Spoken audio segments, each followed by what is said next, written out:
Oh, uh, I didn't see you. What? Oh, what book I'm reading? Well, it's all about history, book of the Roman Empire. I like this book. It used to be my favorite. Long ago, when I first bought it, when I still had the fires of interest within my... that has long since died out, leaving only an empty room filled with appreciation. But an appreciation for what? Exactly. Well, I'll tell you. As I said, this book is a book all about Romans. It entails of Roman life, Roman culture, Roman infrastructure, Roman history, Roman division of labor.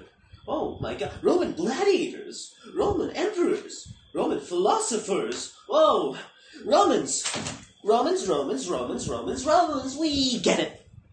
It's all about the Romans, and it's all very interesting.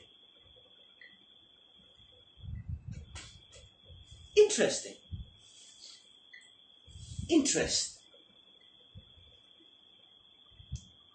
How can some things be interesting and some things aren't?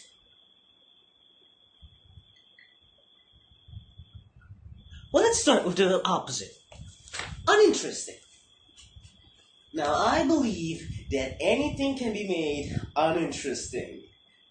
Anything from the tip of your tongue, from the middle of it, from the back of it, can be made uninteresting. But how? How can mythology be made uninteresting? How can beautiful mathematical expressions be made uninteresting? How can the secrets of the universe be made uninteresting? Well, we must first learn of the components of interest, which, in my opinion, there are two. The first one being your willingness to learn. Your willingness to learn is what keeps the interest going. It's what keeps the fire going. The second one being the topic's presentation. It's the flint and steel that starts the fire. And presentation is pretty important. There is no end without a start, after all. Think about it. Even in a topic that you like, if you open your book and there's a long text that drags on and on and on, it will bore you to death. Or if you open the first page and you see a page just full of interconnected facts, it would scare you right off from reading that book. And now, let us talk about the most scrutinized subject. History. His story. His story. Story. I believe that history is best taught in the form of a story. And stories have good ones. You know, there's good stories, there's bad stories.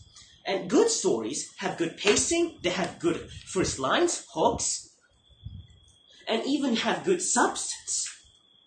Let me read the first line of this book to you.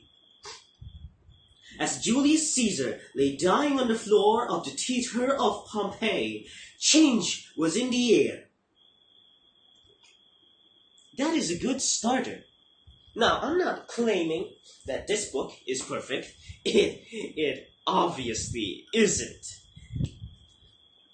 Isn't that just jolly? And there's also, long text, but it is the only book that does this at this magnitude and still achieves it.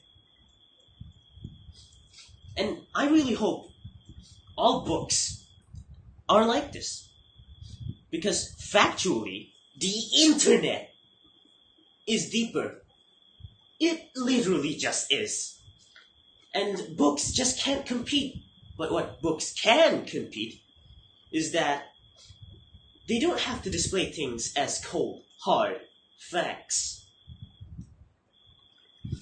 And thus the author's likeness bleeds through the subject and makes you like the subject. And sometimes not the author.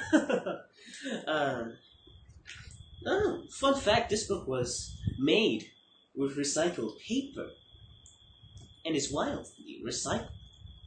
Gotta add a point in for me. Well, that's all for me. Goodbye.